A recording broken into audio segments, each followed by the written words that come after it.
Hi everyone, and welcome back to Paper Pumpkin Week here on Creative Chelsey.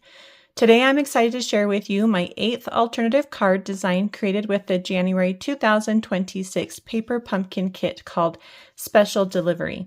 If you're interested in watching me unbox this kit and create any of my other alternatives, you can click on the playlist and I'll link it up here in the top right corner.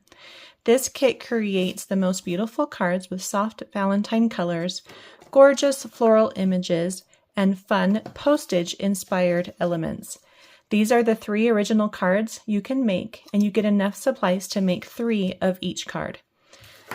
So for today's card that I'm sharing with you, I've got an extra special card because it features a partial die cutting technique using the postage shape rectangle, which is much larger than that shape. So I'm going to show you today how you can create this smaller image with that die.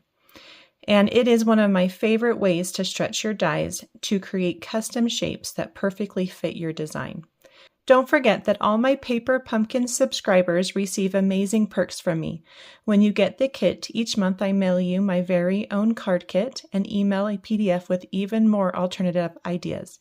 If you'd also like to receive this extra perk, sign up for Paper Pumpkin using the link below and make sure to select me as your demonstrator.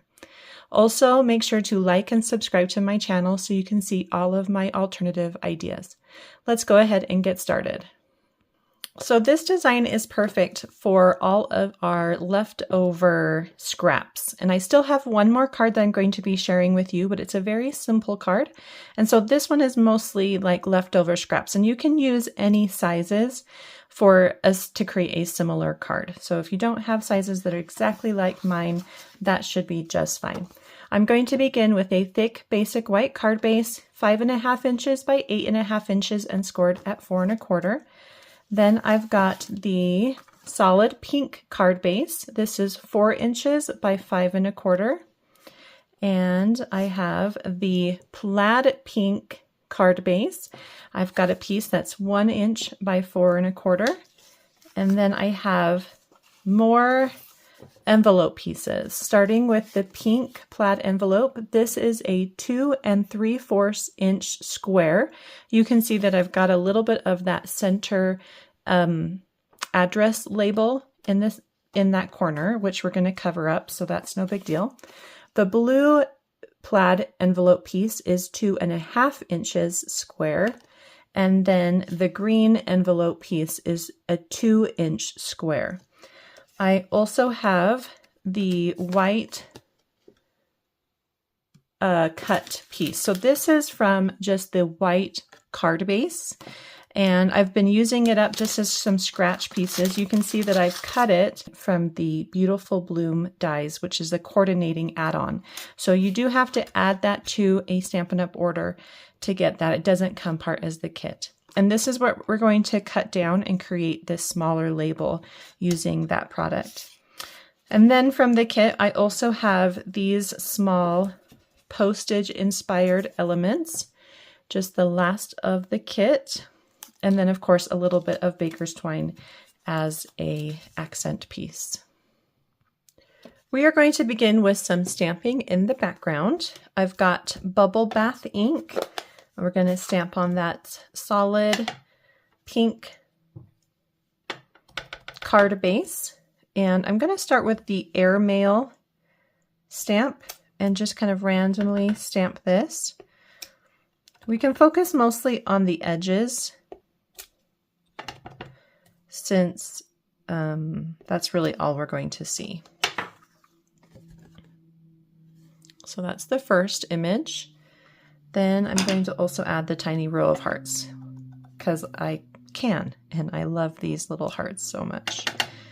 And I like to kind of stamp a couple of them together just to make it feel a little bit bigger of an image.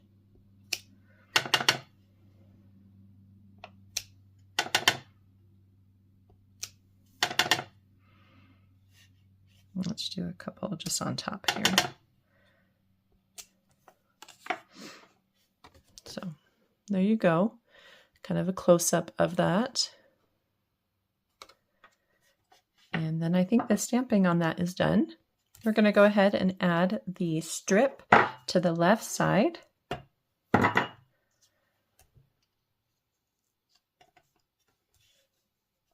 It should just match up with the edges on the left and top and bottom. Smooth out the liquid glue, and then we're going to splatter it with some Poppy Parade ink. And I'm going to use my Stampin' Blend marker.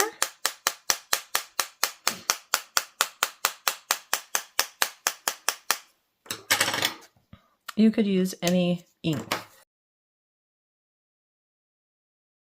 Let's go ahead and add our envelope squares now. This is just another little element to add to the background.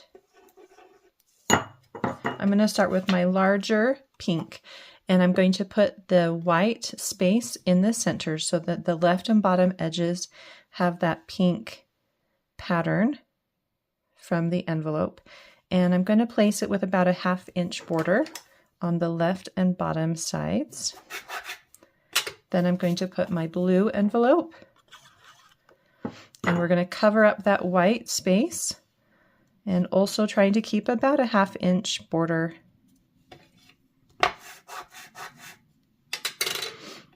And then my green envelope. And again, about a 1/2 inch border on the top. The left side, I want it to go in more. Okay, so it's kind of stacked in a triangle shape. So we don't want those edges to be even. So once those are on, we're going to add some more details with some stamped images. Let's do the Circle Love in Poppy Parade.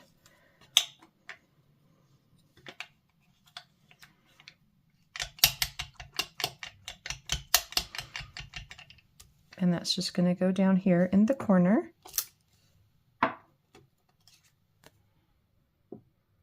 Then the postage, little wavy cancel image, I'm going to do in green since it's going to go on the green envelope piece. So that's Mossy Meadow.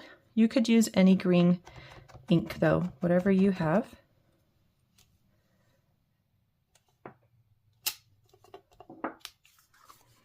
Just near the top of that rectangle or square.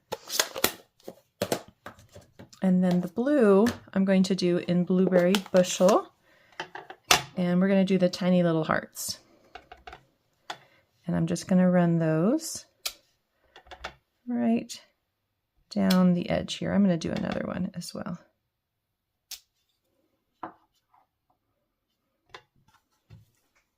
Okay, so there's a close-up. I love how all those kind of work together.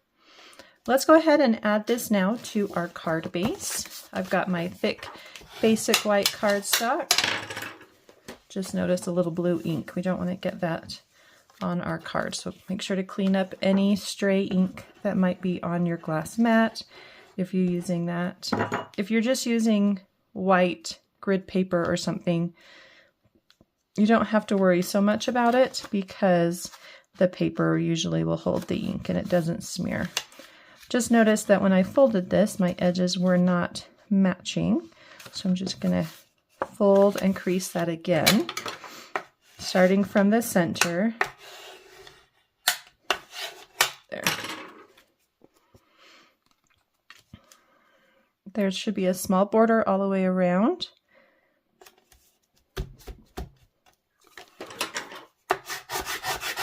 And smooth out that liquid glue. Very cute. Let's add our 3 postage images with dimensionals. So I just added 3 to each. With this bigger one, I've left this corner without any because I know I'm going to tuck my greeting underneath that. So starting with that larger one, I'm just going to add it to this area here, covering up the corner of the blue and showing a little bit of that stamp in the corner. Then I've got my rose, and that's going a little lower, still covering up a little bit of the blue. Here, let's go out just a little bit. Give it a little bit of space. And then the top one is going to go about here. Okay. So that's just generally where to put them. If you want to change it up, you're definitely welcome to do that. Let's go ahead and take our postage die cut and the white from the card base that I've already cut with that into that shape. Now I measured, and I like this to have 4 of the scallops. And when I say that, I mean the scallops that go inside the shape. So there's 1, 2, 3, 4. And there's 4 on each edge. 1, 2, 3, 4. So it creates a square. And so that's important because that's how many we're going to go down when we do our partial die cutting. You may want to have some removable tape for this. So I'm going to grab mine just to hold things in place as I move it back and forth from my desk to my stamp and cut and emboss machine. So we want 1, 2, 3, 4 showing. Okay, so you're going to pop that in to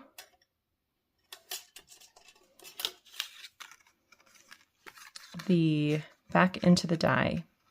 Okay, so flipping it around, just make sure that it goes back into the die with 4 scallops.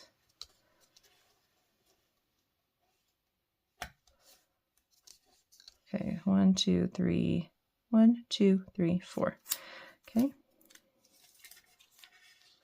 I'm just going to slide that down, put my tape there to hold it in place. Now I don't necessarily need to do a partial die cutting here because I can just cut this out because I know I'm not going to use this. So I'm just going to run it through my machine like normal. And then you can see, and this is a really fun look actually, to have those scallops be on top instead of inside. And then gently remove the tape, and then you're going to flip it and you're going to do one more cut.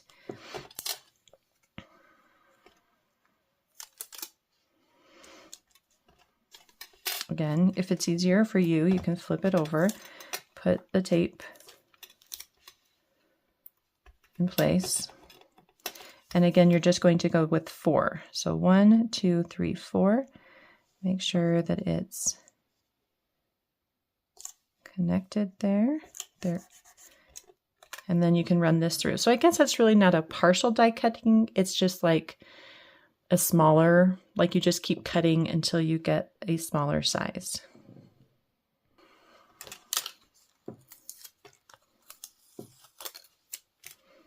Okay, so now you have a 4x4 square for your greeting. And because this has so many colors already, I thought that it might just be easier to stamp it in black. So I'm going to do Sending Love in black memento ink. If you want to stamp in red, you can definitely do that.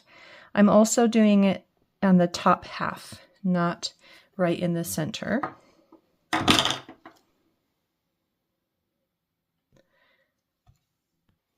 Okay, and before we add that, I'm going to add some of this baker's twine to the center.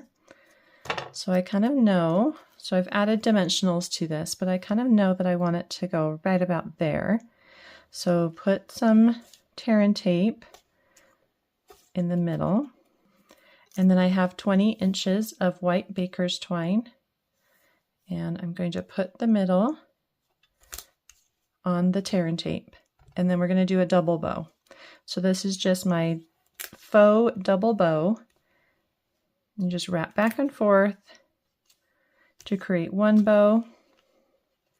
Maybe make it just a little bigger on that side. And then take the other end, wrap back and forth, creating another bow. Okay, and once you've got your bow all done, you can go ahead and add your greeting. I'm going to tuck it under here on this side. And place it right in the middle. And I'm noticing that this one is a little too close. So I'm going to go ahead and remove it and bring it up a little higher.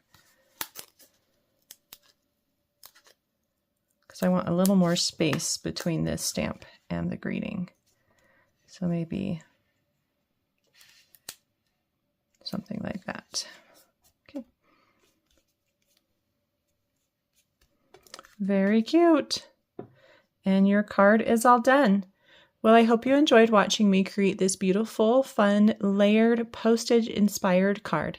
If you're interested in getting written instructions or close-up images on how I created this card, you can visit my blog, creativechelsey.com. If you would like to get your own Paper Pumpkin monthly crafting kit, please subscribe using the link in the description below. Thanks so much for watching. Have a creative day. Bye.